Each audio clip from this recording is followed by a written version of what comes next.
My name is Amy Giacalone, and this story is called Unsalted. When the first stick of butter appeared in my fridge, I wasn't scared. Butter isn't scary. It was a long, slender stick wrapped in that dry, soft paper butter sometimes comes in. Nothing like the butter I buy myself, the squat, cubey sticks with a waxier wrap. Unsalted, like a serious baker would buy. When the second stick appeared, and the third, I asked my husband, jumping to conclusions, do you not like the butter we usually buy? And he said, what butter? The sticks multiplied. Never a quartet box like you see at the store, always the single 4-ounce sticks. Since it seemed unlikely my 8-year-old was bringing the stuff home, and at last count there were 11 sticks stacked in the back of the fridge, I finally got a crinkly sensation up the back of my neck that shot straight to my fingertips. Oh my God, I said, we're being haunted. What? My husband said. Grandma Gail, I said. Oh, my husband said. That checks out, actually. So Grandma Gail made these really good cornbread biscuits. She was famous for them. I was in the room at the hospital when she made her final wish, curse, whatever. I wasn't there when she passed, but I'm told she did bring it up again. She had a condo on the 22nd floor of a high-rise in Edgewater with a view of the lake. Naturally, she was on the board of the HOA.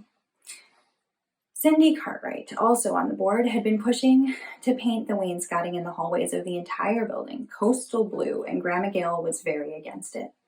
Crisp white was the only acceptable color for wainscoting to my grandmother. Honestly, I kind of agree. Good for Grandma Gail. My mom and I stopped by the hospital when things weren't looking good, and my daughter Rose, who was 7 at the time. So 4 generations of women in one room, which I like to think says something about our luck and how young we like to have our babies. We'd stopped by the condo to pick up a few copies of Women's Day for Gail, and she asked how the condo was looking, and we told her it's fine, but Rose told her that it, quote, smells because of paint. Gail does her best to lift her head and straighten her spine in shock and croaks, what's being painted? And we tell her, all the hallways being done in blue. She says, coastal blue? And we say, yes. She points a crooked finger at the ceiling and says to the air above, before they even close the lid on my coffin. And she dictates an email then and there to Cindy herself, telling her that she would no longer be the honored recipient of the cornbread biscuit recipe as previously agreed upon, and that in fact, Grandma Gail would ensure this by giving the recipe to absolutely no one, out of fear that it could accidentally get back to Cindy. The recipe dies with me, she says in conclusion of the email. It dies with me. And to Rose, my daughter, Rose, mark my words, you will never taste those biscuits again. You can thank the color coastal blue for that. After the funeral, my mom and I and my daughter Rose spend another month or so cleaning out the condo and then selling it. I never get to meet Cindy Cartwright of coastal blue fame, but I do meet Grandma's across the hall neighbor, Wendy. Wendy has a daughter about Rose's age, but makes it clear that they would not be good playdate material and goes so far as to scold Rose for noise more than once and for running down the hallway at least 3 times. When I can tell you for a fact, Rose was only skipping. Among the keepsakes I took from my grandmother's condo was a few cookbooks, and it wasn't until a year later that I found nestled in the pages of one a yellowed index card filled out by hand for cornbread biscuits. They really were fantastic. They were somehow light and grainy at the same time and sweet like cake. I'd seen other recipes like it, but reading the card, saw that none matched her exact technique or allotted sugar. Seeing how I'd never even met Cindy, I didn't see the harm and made a batch the first chance I got. They were wonderful. But that is when the butter started appearing. About a stick a day.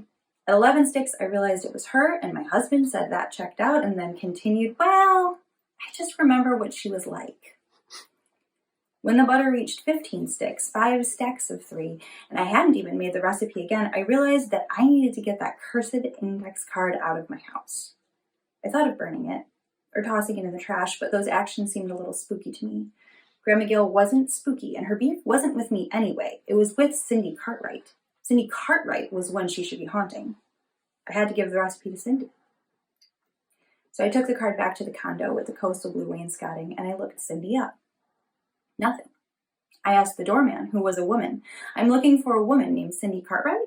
I held up a card. I have a keepsake for her from my deceased grandmother. The doorman was wearing a gold necklace with a large beetle charm on it. A little morbid, but pretty flattering. She knew of Cindy and said, "Oh, yes, the Cartwrights. They moved out, last month? 6 weeks ago?" I gasped. The nerve! I was furious that this Cindy Cartwright would go behind my sick grandmother's back to paint the wainscoting coastal blue, only to then pick up and move right out of the building. What was her game? And then to stick me with a haunted recipe on top of it. And that's when serendipity stepped in.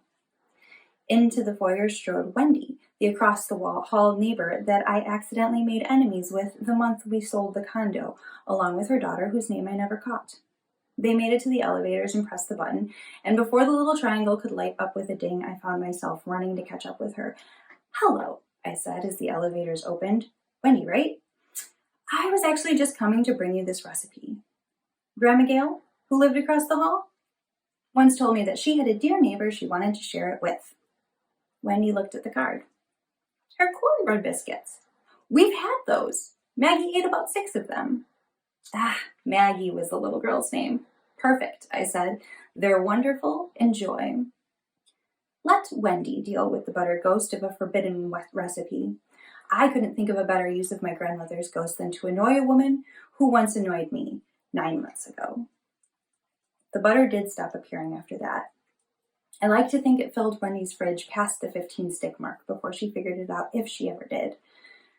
As for the butter that was left at my house, I put it all in the freezer. No reason to let butter go to waste.